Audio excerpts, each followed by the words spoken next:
ಗೊತ್ತಾಗದೇ ಇದ್ದವರು ವಿಡಿಯೋ ಮೇಲೆ ಮತ್ತೊಮ್ಮೆ ಟಚ್ ಮಾಡಿ ಆ ಮೂಲಕ ಸೆಟ್ಟಿಂಗಲ್ಲಿ ಆಡಿಯೋ ಟ್ರ್ಯಾಕ್ ಬದಲು ಮಾಡಿಕೊಂಡ್ರೆ ಇಂಗ್ಲೀಷಿನಲ್ಲಿ ಬರ್ತಾ ಇದ್ದರೆ ಯೂಟ್ಯೂಬಿಂದ ಡಬ್ ಆಗಿದ್ದರೆ ಕನ್ನಡದಲ್ಲಿ ಮತ್ತೆ ಪ್ಲೇ ಆಗುತ್ತೆ.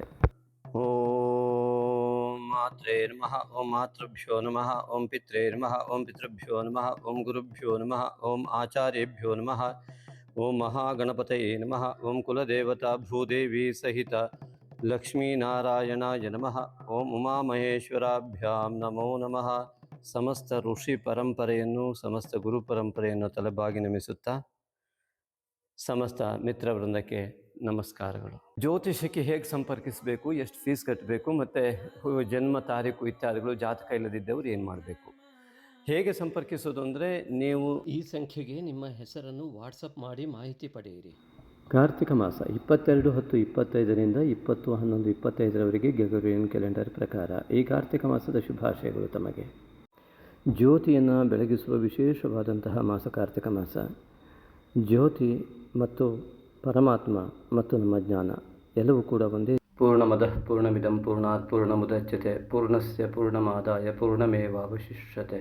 ಪೂರ್ಣದಿಂದ ಪೂರ್ಣವನ್ನು ತೆಗೆದರೂ ಪೂರ್ಣ ಹಾಗೆಯೇ ಉಳಿಯುವಂಥದ್ದು ಪರಮಾತ್ಮ. ಅನೇಕ ಕೋಟಿ ಜೀವ ಜಂತುಗಳಲ್ಲಿ ಪ್ರವೇಶ ಮಾಡಿದರೂ ಮೂಲ ಪರಮಾತ್ಮ ಹಾಗೆ ಇರ್ತಾನೆ. ಹಾಗೆಯೇ ಅನೇಕ ಜ್ಯೋತಿಗಳನ್ನು ಒಂದೇ ಜ್ಯೋತಿಯಿಂದ ಬೆಳಗಿದಾಗ ಮೂಲ ಜ್ಯೋತಿ ಹಾಗೆ ಇರುತ್ತೆ. ಲಕ್ಷ ಜ್ಯೋತಿಗಳನ್ನು ಬೆಳಗಿಸಿದರೂ ಮೂಲ ಜ್ಯೋತಿ ಹಾಗೆ ಇರುತ್ತೆ. ಹಾಗೆಯೇ ನಮ್ಮ ಜ್ಞಾನವೂ ಕೂಡ ಅನೇಕರಿಗೆ ಹಂಚಿದಾಗ ಆ ಜ್ಯೋತಿ ಮೂಲ ಜ್ಞಾನ ಜ್ಯೋತಿ ಹಾಗೆ ಇರ್ತದೆ. ಹಾಗಾಗಿ ಪಾಪೋಪಿರಿಯತೆ ಏನ ತಮಸ್ಸೂರ್ಯೋದಯ ಯಥಾ ಆತ್ಮಜ್ಯೋತಿ ಪ್ರಕಾಶಾರ್ಥಂ ದೀಪಂ ನಿತ್ಯಂ ನಮಾಮ್ಯಹಂ. ಈ ಶ್ಲೋಕವನ್ನು ಕಾರ್ತಿಕ ಮಾಸದಲ್ಲಿ ಹೇಳ್ತಾ ಆ ಎಲ್ಲ ಪಾಪಗಳು ಕೂಡ ಸೂರ್ಯನ ಉದಯದಿಂದ, ಸೂರ್ಯನ ಬೆಳಕಿನಿಂದ ಕತ್ತಲೆ ಹೇಗೆ ನಿವಾರಣೆ ಆಗುತ್ತೋ ಹಾಗೆ ನಮ್ಮ ಅಜ್ಞಾನವೆಲ್ಲ ಕೂಡ ದೀಪ ಬೆಳಗುವುದರಿಂದ ಸಂಪೂರ್ಣವಾಗಿ ದೂರವಾಗಿ ನಮಗೆ ಎಲ್ಲ ರೀತಿಯಾದಂತಹ ಆತ್ಮಜ್ಯೋತಿ ಪ್ರಕಾಶಾರ್ಥಂ ದೀಪಂ ನಿತ್ಯಂ ನಮಾಮ್ಯಹಂ. ಆತ್ಮಜ್ಯೋತಿಯನ್ನು ಪ್ರಕಾಶ ಮಾಡಿಕೊಳ್ಳಿಕ್ಕಾಗಿ ಈ ನಿತ್ಯವೂ ಆ ದೀಪಜ್ಯೋತಿಯನ್ನು ನಮಿಸೋಣ. ಹಾಗಾಗಿ ದೀಪಾವಳಿ, ವೈಕುಂಠ ಚತುರ್ದಶಿ, ಧನ್ವಂತರಿ ಜಯಂತಿಯಂತಹ ಮಹಾಪರ್ವಗಳ ಶುಭಾಶಯಗಳು ಕೂಡ ತಮಗೆ. ಈ ಕಾರ್ತಿಕ ಮಾಸ ತಮಗೆ ಎಲ್ಲ ರೀತಿಯಾದ ಜ್ಞಾನ ಜ್ಯೋತಿಯನ್ನು ಬೆಳಗಿಸುವ ಮೂಲಕವಾಗಿ ಸಮಸ್ತ ವಿಧವಾಗಿ ಬಾಳಿನಲ್ಲಿ ಹೊಸ ಬೆಳಕು ಮೂಡುವಂತೆ ಮಾಡಲಿ ಎಂಬುವ ಆಶಯದೊಂದಿಗೆ ಈ ಕಾರ್ತಿಕ ಮಾಸದಲ್ಲಿ ಗೋಚಾರವನ್ನು ನೋಡೋಣ.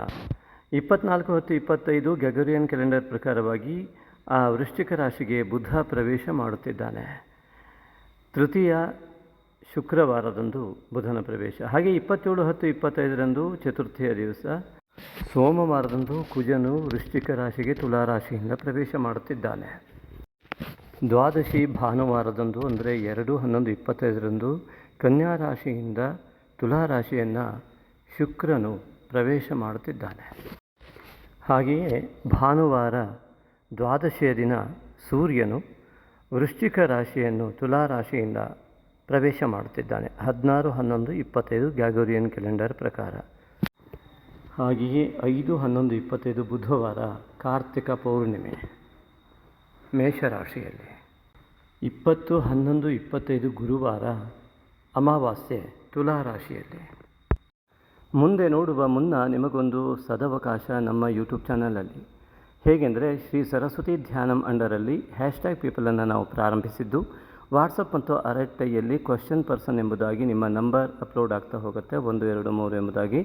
ನಿಮ್ಮ ಪ್ರಶ್ನೆಯನ್ನು ಸರಸ್ವತಿ ಧ್ಯಾನಕ್ಕೆ ಸಂಬಂಧಿಸಿದ ಯಾವುದೇ ಸಂದೇಹವನ್ನು ಪ್ರಶ್ನೆ ಮೂಲಕವಾಗಿ ನಿಮ್ಮ ಊರು, ನಿಮ್ಮ ಪ್ರೊಫೆಷ್ನಲ್ ಮತ್ತು ನಿಮ್ಮ ಹೆಸರನ್ನು ನೀವು ಹೇಳುವ ಮೂಲಕ ಒಂದು ವಿಡಿಯೋ ಕ್ಲಿಪ್ಪನ್ನು ನಮಗೆ ಕಳಿಸಿದರೆ ಆ ವಿಡಿಯೋ ಕ್ಲಿಪ್ ಜೊತೆಗೆ ನಿಖರವಾದ ಉತ್ತರದ ಒಂದು ವಿಡಿಯೋವನ್ನು ನಮ್ಮ ಚಾನಲಲ್ಲಿ ಅಪ್ಲೋಡ್ ಮಾಡ್ತೇವೆ #ಪೀಪಲ್ ಅಂಡರಲ್ಲಿ.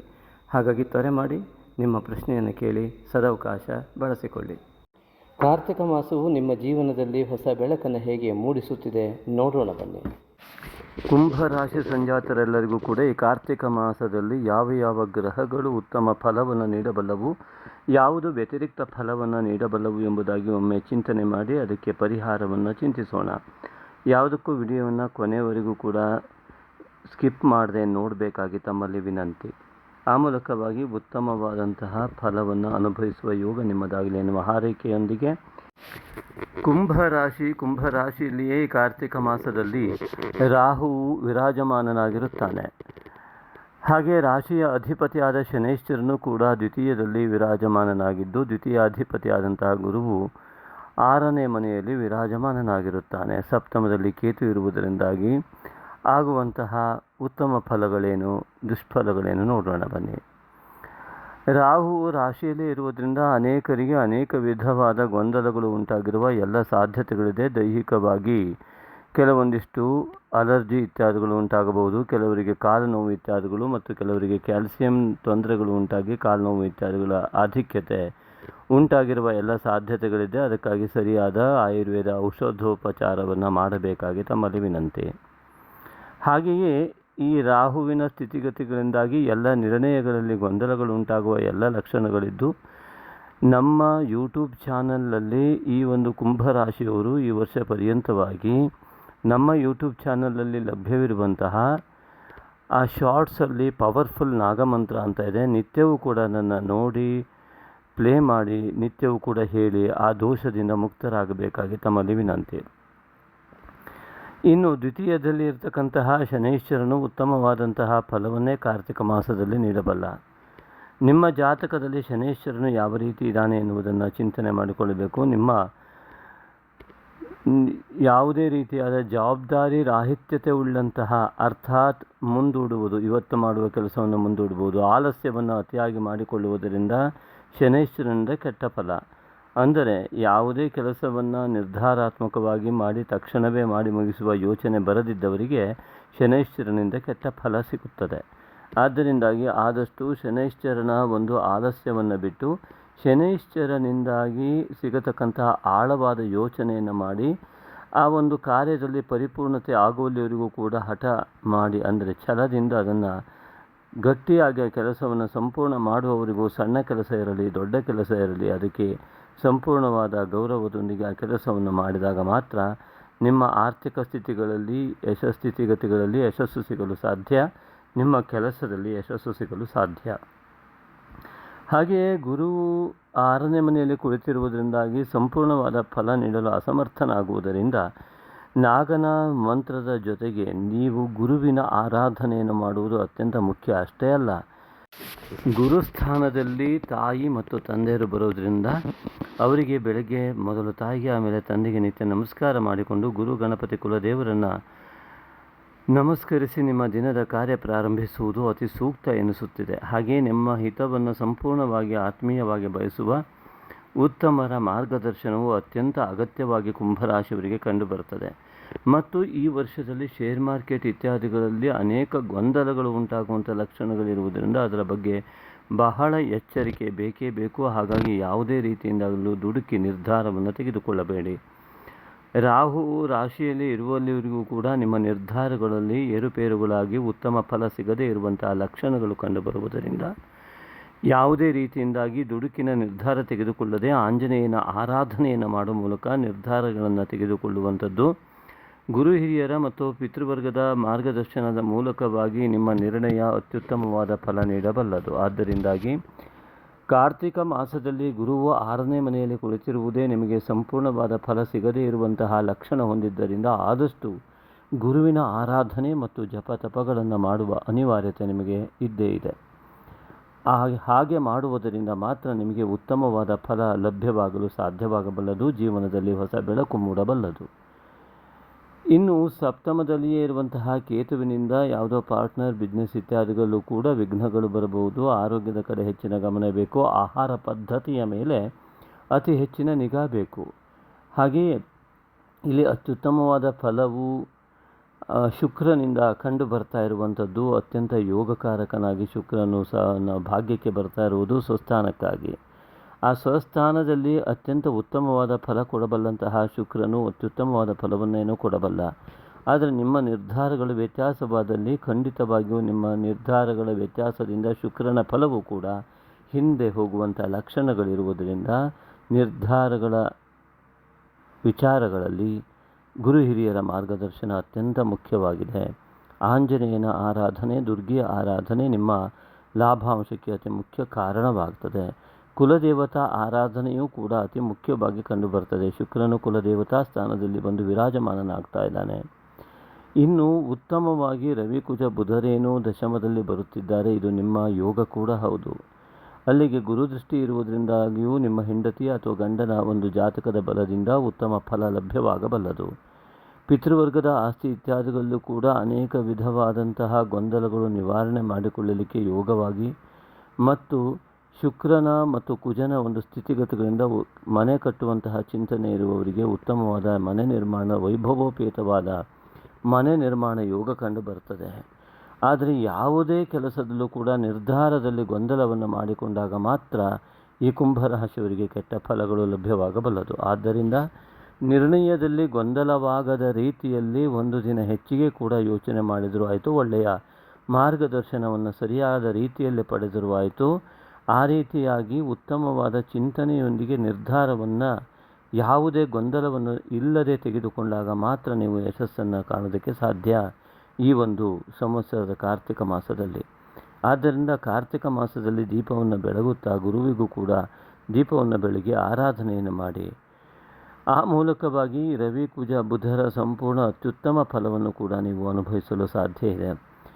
ಸಹೋದರರ ಸಹಕಾರ ಕೂಡ ಸಿಗುವ ಎಲ್ಲ ಲಕ್ಷಣಗಳು ಇದ್ದು, ಪಿತೃವರ್ಗದ ಆಶೀರ್ವಾದದ ಬಲ ಮತ್ತು ಕುಲದೇವತಾ ಆರಾಧನೆಯ ಫಲವನ್ನು ಸಂಪೂರ್ಣವಾಗಿ ಪಡೆಯುವ ಯೋಗವಿದ್ದು, ನಿಮ್ಮ ಪೂಜಾ ಫಲಗಳು ನಿಮ್ಮ ಶ್ರದ್ಧೆಹೀನತೆ ಇತ್ಯಾದಿಗಳಿಂದಾಗಿ ಕಡಿಮೆ ಆಗುವ ಲಕ್ಷಣಗಳು ಕೂಡ ಇವೆ.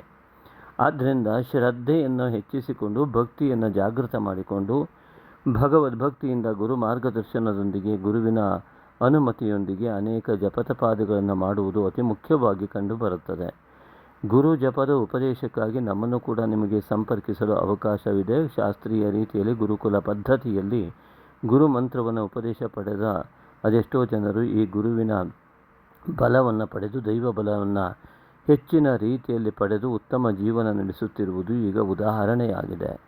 ಅದೇ ರೀತಿಯಾಗಿ ತಾವು ಕೂಡ ಬಂದು ಗುರುಮಂತ್ರೋಪದೇಶವನ್ನು ತೆಗೆದುಕೊಳ್ಳಲು ಅವಕಾಶವಿರುತ್ತದೆ. ಹಾಗೇನಾದರೂ ಇದ್ದಲ್ಲಿ ಗುರುಮಂತ್ರ ಉಪದೇಶ ಎಂಬುದಾಗಿ ವಾಟ್ಸಪ್ ಮಾಡಿದರೆ ಅದರ ಮಾಹಿತಿಯನ್ನು ನಾವು ನಿಮಗೆ ಕಳುಹಿಸುತ್ತೇವೆ. ಹಾಗಾಗಿ ಇಂತಹ ಶ್ರಮಕ್ಕೆ ತಕ್ಕ ಫಲ ಸಿಗದೇ ಇದ್ದವರು, ಎಷ್ಟೊತ್ತಿಗೂ ಗೊಂದಲ ಇರುವಂಥದ್ದು ನೋಡಿ, ಅತಿ ಮುಖ್ಯವಾಗಿ ಒಂದು ವಿಚಾರ ಹೇಳ್ತೇನೆ. ಎಲ್ಲಿ ರಾಹುವಿನ ಪ್ರಭಾವ ಹೆಚ್ಚಾಗುತ್ತೋ ದುಶ್ಚಟಗಳು ಹೆಚ್ಚಾಗಬಲ್ಲದು. ಉದಾಹರಣೆಗೆ ರಾಹುವಿನ ಪ್ರಭಾವದಿಂದ ಯಾರೆಲ್ಲ ಸಿಗರೇಟ್ ಇರ್ಬೋದು, ಗುಟ್ಕಾ ಇರ್ಬೋದು, ಅಥವಾ ಡ್ರಿಂಕ್ಸ್ ಇರ್ಬೋದು ಇತ್ಯಾದಿಗಳನ್ನು ಮಾಡ್ತಾ ಇದ್ದರು, ಈ ರಾಹುವಿನ ಪ್ರಭಾವದಿಂದ ಅದು ಇನ್ನೂ ಕೂಡ ದ್ವಿಗುಣವಾಗುವ ಲಕ್ಷಣ ಇರುವುದರಿಂದ ಅದನ್ನು ಬಿಡುವ ಚಿಂತನೆ ಮಾಡುವುದೇ ಗುರುತತ್ವ ಆಗಿರುವುದರಿಂದ ಅದನ್ನು ಸಂಪೂರ್ಣವಾಗಿ ಬಿಟ್ಟು ಮಾನಸಿಕ ವೈಫಲ್ಯತೆಯಿಂದ ಅದು ಒಂದು ರೀತಿಯಾಗಿ ಮನಸ್ಸಿನ ಒಂದು ಹಿನ್ನಡೆ ಆಗಿರ್ತದೆ. ಹಾಗಾಗಿ ಮನೋಬಲದ ಆಧಿಕ್ಯತೆಗಾಗಿ ಗುರುವಿನ ಜಾಗೃತಿ ಬೇಕು, ತಾಯಿಗೆ ನಮಸ್ಕಾರ ಬೇಕು, ಚೌಡಿಯ ಆರಾಧನೆ ಬೇಕು, ದೇವರ ಮೇಲೆ ನಂಬಿಕೆ ಬೇಕು, ಶ್ರದ್ಧೆ ಬೇಕು, ಭಕ್ತಿ ಬೇಕು. ಆಗ ಕುಂಭರಾಶಿಯವರಲ್ಲಿ ಆ ರಾಹುವಿನ ದೋಷ ನಿವಾರಣೆ ಆಗಲು ಸಾಧ್ಯ. ಆದ್ದರಿಂದಾಗಿ ಯಾವುದೇ ದುಶ್ಚಟಗಳಿದ್ದರೆ ಅದನ್ನು ಬಿಡುವ ನಿಟ್ಟಿನಲ್ಲಿ ನೀವು ಚಿಂತನೆ ಮಾಡದಿರಿ ಅಂತಾದರೆ ನಿಮ್ಮ ದೈವ ಬಲ ಜಾಸ್ತಿ ಆಗ್ತಾ ಹೋಗಲು ಸಾಧ್ಯ. ಇಲ್ಲವಾದರೆ ಎಲ್ಲ ನೆಗೆಟಿವ್ಸ್ಗಳು ನಿಮ್ಮ ಕಡೆಯೇ ಮತ್ತೆ ನೀವೇ ಆಕರ್ಷಣೆ ಮಾಡಿಕೊಂಡಂತೆ ಆಗುತ್ತೆ. ಆದ್ದರಿಂದಾಗಿ ಋಣಾತ್ಮಕ ಚಿಂತನೆಯಿಂದ ಹೊರಬಂದು ಧನಾತ್ಮಕ ಚಿಂತನೆಗೆ ಒಳಗಾದ ಕುಂಭರಾಶಿಯವರು ಗುರುತತ್ವವನ್ನು ಜಾಗೃತ ಮಾಡಿಕೊಳ್ಳಲು ಸಂಪೂರ್ಣ ಯಶಸ್ಸನ್ನು ಕಾಣ್ತಾರೆ. ಹಾಗಾಗಿ ಆದಷ್ಟು ಹೆಚ್ಚಿನ ರೀತಿಯಲ್ಲಿ ಯಾವುದೇ ಸಂದರ್ಭದಲ್ಲಿ ಮನಸ್ಸನ್ನು ಕ್ಲೇಶಗೊಳಿಸಿಕೊಳ್ಳದೆ ನೆಮ್ಮದಿಯುತವಾದ ಬಾಳೆಗಾಗಿ ಗುರುವಿನ ಆರಾಧನೆಯನ್ನು ಮಾಡಿ, ಆರ್ಥಿಕತೆ ಅತ್ಯಂತ ಒತ್ತಡದಲ್ಲಿರುವಾಗ ನೆಮ್ಮದಿಯಲ್ಲಿಂದ ಅದನ್ನು ಸರಿ ಮಾಡಿಕೊಳ್ಳುವುದು ಎಲ್ಲಿಂದ ಅನ್ನುವಂತಹ ನಿಮ್ಮ ಪ್ರಶ್ನೆಗಳಿದ್ದರೆ ಖಂಡಿತವಾಗಿಯೂ ಭಗವಂತನ ಅನುಗ್ರಹ ಆದವರಿಗೆ ಅದು ಯಾವ ಲೆಕ್ಕವೂ ಇಲ್ಲ. ಹಾಗಾಗಿ ಆ ಭಗವಂತನ ಅನುಗ್ರಹಕ್ಕಾಗಿ ಸಂಪೂರ್ಣವಾದ ಮಾನಸಿಕ ಸಂತೋಷವನ್ನು ಪಡೆಯುವಂಥ ನಿಟ್ಟಿನಲ್ಲಿ ಉತ್ತಮವಾದಂತಹ ಹವ್ಯಾಸಗಳನ್ನು ಬೆಳೆಸಿಕೊಳ್ಳುವುದು, ಉದಾಹರಣೆಗೆ ಉತ್ತಮ ಪುಸ್ತಕಗಳ ಪಠನ, ಉತ್ತಮ ಜನರ ಸಂಸರ್ಗ, ಇದು ಸಂಪೂರ್ಣವಾಗಿ ಉತ್ತಮವಾದ ಫಲ ನೀಡಬಲ್ಲದು. ಯಾವುದೇ ರೀತಿಯಿಂದಲೂ ಕೂಡ ನೋಡಿ, ಒಂದು ಹೂವಿನ ಜೊತೆಗೆ ದಾರವೂ ಕೂಡ ಭಗವಂತನ ತಲೆಯ ಮೇಲೆ ನಿಂತಂತೆ ನಮ್ಮ ಭಕ್ತಿ ಎನ್ನುವಂಥದ್ದು ನಮ್ಮ ಎಷ್ಟೋ ಜನ್ಮದ ಪಾಪಕರ್ಮಗಳನ್ನು ತೊಳೆದು ಅತ್ಯುತ್ತಮವಾದ ಭಗವಂತನ ಅರ್ಪಣೆಗೆ ಯೋಗ್ಯವಾಗಿ ನಮ್ಮ ಪುಣ್ಯಕರ್ಮಗಳನ್ನು ಭಗವಂತನು ನಮಗೆ ನೀಡುವಾಗಿ ನಾವು ಅದನ್ನು ಪಡೆಯುವ ಸಾಮರ್ಥ್ಯವನ್ನು ಹೊಂದುತ್ತೇವೆ. ಆದ್ದರಿಂದಾಗಿ ಪುಷ್ಪಮಾಲಾನುಸಂಗೇನ ಸೂತ್ರಂ ಶಿರಸಿ ಧಾರ್ಯತೆ, ಒಂದು ಹೂವಿನ ಸಂಘದಿಂದಾಗಿ ಅದೇ ರೀತಿಯಾಗಿ ಆ ಉತ್ತಮ ಸಂಸರ್ಗವನ್ನು ಪಡೆದರೆ, ಉತ್ತಮ ಜನರ ಸಂಸ್ಕಾರವನ್ನು ಪಡೆದರೆ, ಉತ್ತಮ ಜನರ ಜೊತೆ ಮಾತನಾಡುತ್ತಾ ಇದ್ದರೆ, ಉತ್ತಮ ಜನರ ಸಂಘವನ್ನು ಮಾಡಿದರೆ ಈ ರಾಹುವಿನ ದೋಷ ತಾನಾಗಿಯೇ ನಿವಾರಣೆ ಆಗಬಲ್ಲದು. ಹಾಗಾಗಿ ಯೋಚನಾ ರೀತಿಯಲ್ಲಿ ದುಡುಕಿನ ನಿರ್ಧಾರಗಳಿಂದ ಹೊರಬಂದು ಸಹನೆಯನ್ನು ರೂಢಿಸಿಕೊಂಡು ಮನಸ್ಸನ್ನು ಶಾಂತ ಮಾಡಿಕೊಂಡು ಧ್ಯಾನಾದಿಗಳಲ್ಲಿ ತೊಡಗುವ ಮೂಲಕವಾಗಿ ಅನೇಕ ದೋಷ ಮುಕ್ತರಾಗಿ ಉತ್ತಮವಾದ ಫಲವನ್ನು ಪಡೆಯಲು ಕಾರ್ತಿಕ ಮಾಸ ನಿಮಗೆ ಅವಕಾಶ ಮಾಡಿಕೊಡುತ್ತದೆ. ಹಾಗಾಗಿ ಮಿತ್ರರೇ, ನಿಮ್ಮ ಈ ಒಂದು ಜೀವನ ಪಯಣದಲ್ಲಿ, ಜೀವನ ಮಾರ್ಗದಲ್ಲಿ ಕಾರ್ತಿಕ ಮಾಸ ಅತ್ಯಂತ ಹೊಸ ಬೆಳಕನ್ನು ನೀಡುವತ್ತ ನಿಮ್ಮ ಹೊಸ ಚಿಂತನೆ, ಹೊಸ ನಿರ್ಧಾರಗಳ ಮೂಲಕ ಎಲ್ಲ ರೀತಿಯಾದ ಹೊಸ ಬೆಳಕನ್ನು ನಿಮಗೆ ಮೂಡಿಸಲಿ. ಯಾವುದೇ ರೀತಿಯಾದಂತಹ ಮಾನಸಿಕ ದೌರ್ಬಲ್ಯದಿಂದ ಹೊರಬರುವಂತಹ ಚಿಂತನೆಯನ್ನು ನೀವು ಮಾಡಿಕೊಂಡಲ್ಲಿ ನಿಮ್ಮ ಜೀವನ ಅತ್ಯುತ್ತಮವಾಗುವುದರಿಂದ ಅಂತಹ ಯೋಗ ನಿಮಗುಂಟಾಗಲಿ. ಆ ಗುರುವಿನ ಸಂಪೂರ್ಣ ಅನುಗ್ರಹ ನಿಮಗೆ ಉಂಟಾಗಲಿ. ನೀವು ನಂಬಿದ ದೇವರು ನಿಮ್ಮ ಕೈಯನ್ನು ಹಿಡಿಯಲಿ. ನೀವು ನಂಬಿದ ತಾಯಿ ತಂದೆ ನಿಮ್ಮನ್ನು ರಕ್ಷಿಸಲಿ. ಅವರ ಆಶೀರ್ವಾದ ನಿಮ್ಮ ಬಲವಾಗಲಿ. ಆ ಮೂಲಕವಾಗಿ ಉತ್ತಮವಾದಂತಹ ಕುಲದೇವತಾ ಆರಾಧನೆಯ ಫಲವು ನಿಮ್ಮದಾಗಿ, ಕುಂಭರಾಶಿಯಲ್ಲಿ ರಾಹು ನಿಂತರೇನಂತೆ ಅದರ ಸಂಪೂರ್ಣ ದುಷ್ಫಲವನ್ನು ದೂರ ಮಾಡಿ, ಹಠವನ್ನು ದೂರ ಮಾಡಿ, ಛಲದಿಂದ ಜೀವನವನ್ನು ಗೆಲ್ಲುವ ದೃಢ ನಿರ್ಧಾರವನ್ನು ಮಾಡತಕ್ಕಂತಹ ಒಂದು ಕಾಲವೇ ಕಾರ್ತಿಕ ಮಾಸ. ಈ ಕಾರ್ತಿಕ ಮಾಸದಲ್ಲಿ ದೀಪವನ್ನು ಬೆಳಗಿದ ಹಾಗೆ ಆ ದೀಪದಲ್ಲಿ ಆ ಬತ್ತಿ ಕೆಳಗಡೆ ಇರುವ ಎಣ್ಣೆ ನಿಧಾನವಾಗಿ ಉರಿದು, ಬತ್ತಿ ಅತ್ಯಂತ ಆ ಒಂದು ಪೃಥ್ವಿ ತತ್ವಾತ್ಮಕವಾದಂತಹ ಬತ್ತಿಯು ಆ ಎಣ್ಣೆಯನ್ನು ಜಲತತ್ವದಿಂದ ಹೀರಿ ಅಗ್ನಿತತ್ವವಾಗಿ ಪರಿವರ್ತಿಸಿ ಆ ಒಂದು ವಾಯುತತ್ವದಲ್ಲಿ ಬೆರೆಯುವಂತೆ ಮಾಡುವಂತಹ ಕಾರ್ತಿಕ ಮಾಸದ ಒಂದು ಫಲ ಏನಿದೆ, ನಮ್ಮ ಜೀವನದ ಪಾಪಗಳೆಲ್ಲ ಉರಿದು ಹೋಗುವಂತೆ ನಿಮ್ಮ ಚಿಂತನೆಯ ಜ್ಯೋತಿ ಬೆಳಗಲಿ. ನಿಮ್ಮ ಯೋಚನೆ, ಚಿಂತನೆ ಎಲ್ಲವೂ ಕೂಡ ಜಗತ್ತಿಗೆ ಪ್ರಕಾಶಮಾನವಾಗಿರುವಂತಿರಲಿ. ಸ್ವಾರ್ಥವನ್ನು ಬಿಟ್ಟು ಅಹಂಕಾರ ರಾಹಿತ್ಯದಿಂದ ಕೂಡಿದ ನಿಮ್ಮ ಚಿಂತನೆ ಒಂದು ಕಾರ್ತಿಕ ಮಾಸದ ಬೆಳಕಿನಂತೆ ಕಂಡುಬರಲಿ. ಜಗತ್ತಿಗೆ ಮಾರ್ಗದರ್ಶಕರಾಗುವಂಥ ಮಹಾಯೋಗ ನಿಮಗೆ ಉಂಟಾಗಲಿ. ಈ ವಿಡಿಯೋದ ಕೊನೆಯ ಮುಖ್ಯ ಭಾಗವನ್ನು ತಪ್ಪದೆ ಗಮನಿಸಿ ನೋಡಿ. ನಮ್ಮನ್ನು ಪ್ರೋತ್ಸಾಹಿಸಬೇಕಾಗಿ ತಮ್ಮಲ್ಲಿ ಆತ್ಮೀಯ ವಿನಂತಿ. ಮಿತ್ರರೇ, ನಮ್ಮ ಚಾನಲನ್ನು ಖಂಡಿತವಾಗಿಯೂ ಸಬ್ಸ್ಕ್ರೈಬ್ ಮಾಡಿಕೊಳ್ಳಿ ಅಂತ ತಮ್ಮಲ್ಲಿ ವಿನಂತಿ. ಹಾಗೆಯೇ ಶೇರ್ ಮಾಡುವ ಮೂಲಕವಾಗಿ ನಮ್ಮ ಈ ಉತ್ತಮ ಮಾಹಿತಿಯ ವಿಡಿಯೋಗಳನ್ನು ಎಲ್ಲರಿಗೂ ಕೂಡ ಹಂಚಬೇಕಾಗಿ ವಿನಂತಿ. ಮತ್ತು ಸಬ್ಸ್ಕ್ರೈಬ್ ಮಾಡುವ ಮೂಲಕವಾಗಿ ನಮ್ಮ ಎಲ್ಲ ವಿಡಿಯೋಗಳು ಕೂಡ ನಿಮಗೆ ಲಭ್ಯವಾಗುವಂತೆ ಕಲ್ಪಿಸಿಕೊಳ್ಳಿ ಎಂಬ ವಿನಂತಿಯ ಜೊತೆಗೆ ನಿಮ್ಮ ಸಂಸ್ಕಾರಕ್ಕೆ ತಕ್ಕಂತೆ ಈ ಕಾಮೆಂಟ್ಗಳನ್ನು ಮಾಡಬೇಕಾಗಿ ತಮ್ಮಲ್ಲಿ ವಿನಂತಿ ಮಾಡಿಕೊಳ್ತೇನೆ. ಮತ್ತು ಮುಖ್ಯವಾದ ವಿಷಯಕ್ಕೆ ಬರ್ತೇನೆ ಮಿತ್ರರೇ. ಈ ಕಾಲಘಟ್ಟದ ವಿದ್ಯಾರ್ಥಿಗಳಲ್ಲಿ ನಿರಾಸೆ, ಹತಾಶಗಳು ಹೆಚ್ಚುತ್ತಿದ್ದು, ಸಂಸ್ಕಾರದ ಪ್ರಮಾಣವೂ ದಿನೇ ದಿನೇ ಕುಗ್ಗುತ್ತಿದ್ದು ಅವರ ಉತ್ತಮ ಯಶಸ್ಸಿನ ದಾರಿ ದುರ್ಗಮವಾಗುತ್ತಿದೆ. ಅಂತೆಯೇ ವಿವಾಹ ಸಮಯಕ್ಕೆ ಕಾಲಿಡುತ್ತಿರುವ ಯುವಕ ಯುವತಿಯರು ಕಾಲಘಟ್ಟದ ಅನಿವಾರ್ಯತೆಯ ಹೊಡೆತಕ್ಕೆ ಸಿಲುಕಿ, ಜೀವನ ನಿರೂಪಣೆಯ ದಾರಿಯಲ್ಲಿ ಭಯ ಆತಂಕಗಳಿಗೆ ಸಿಲುಕಿ ತ್ರಿಶಂಕು ಜೀವನ ನಡೆಸುತ್ತಾ ಇತ್ತ ದೇವರನ್ನು, ಜ್ಯೋತಿಷವನ್ನು ನಂಬಲಾಗದ ಸ್ಥಿತಿಯಲ್ಲೂ ಅತ್ತ ಜಾಬ್ ಪಡೆದುಕೊಳ್ಳುವಲ್ಲಿ ಮತ್ತು ಅದರಲ್ಲಿ ಯಶಸ್ಸನ್ನು ಪಡೆಯುವಲ್ಲಿ ಹಿನ್ನಡೆ ಪಡೆದು ಜೀವನವನ್ನು ಅರ್ಥಹೀನವನ್ನಾಗಿ ಮಾಡಿಕೊಳ್ಳುವತ್ತ ದಿಗ್ಭ್ರಮೆಗೆ ಸಿಲುಕಿರುವುದು ಕಹಿ ಸತ್ಯ. ತಮ್ಮ ಮಗಳು ಮತ್ತು ಮಗ ಇದನ್ನೆಲ್ಲ ನಂಬುವುದಿಲ್ಲ ಸ್ವಾಮಿ ಎನ್ನುವರು ನಮ್ಮಲ್ಲಿ ಅವರನ್ನು ಕರೆದುಕೊಂಡು ಬನ್ನಿ. ಅವರು ಖಂಡಿತ ಕೆಟ್ಟವರಲ್ಲ. ಅವರು ನಿಮ್ಮ ಮಕ್ಕಳು. ಕಾಲಘಟ್ಟದ ಪರಿಣಾಮಕ್ಕೆ ಒಳಗಾಗಿರುತ್ತಾರೆ. ಸರಿಯಾದ ಅರಿವು ಮೂಡಿಸಿ, ಸರಿಯಾದ ಮಾರ್ಗದರ್ಶನ ನೀಡಿ ಅವರ ಬಾಳು ಬೆಳಕಾಗುವಂತೆ ಮಾಡೋಣ. ಬನ್ನಿ, ಕೈ ಜೋಡಿಸಿ. ಅಂತೆಯೇ ಇವತ್ತಿನ ಸಮಾಜದಲ್ಲಿ ಅದೆಷ್ಟು ಅಧ್ಯಯನ ಮಾಡಿ ಉತ್ತಮವಾದಂತಹ ಜಾಬಲ್ಲಿ ಇದ್ದು ಉತ್ತಮವಾದ ಧನವನ್ನು ಸಂಗ್ರಹಿಸುತ್ತಿದ್ದರೂ ಕೂಡ ನೆಮ್ಮದಿ ಇಲ್ಲದೇ ಇರುವಂತಹ ಜೀವನವನ್ನು ಸಾಗಿಸುತ್ತಿರುವವರ ಸಂಖ್ಯೆ ಹೆಚ್ಚುತ್ತಿರುವುದು ನಿರಾಶಾದಾಯಕ. ಅಂತಹ ಯಾವುದೇ ಸಂದರ್ಭದಲ್ಲಿ ಖಂಡಿತವಾಗಿಯೂ ನಮ್ಮನ್ನು ಭೇಟಿಯಾಗಿ ಸರಿಯಾದ ಮಾರ್ಗದರ್ಶನ ಪಡೆಯಬೇಕಾಗಿ ತಮ್ಮಲ್ಲಿ ವಿನಂತಿ ಮಾಡಿಕೊಳ್ಳುತ್ತೇನೆ. ಲೋಕ ಸಮಸ್ತ ಸುಖಿನೋ ಭವಂತು. ಧನ್ಯವಾದಗಳು ಮಿತ್ರರೇ.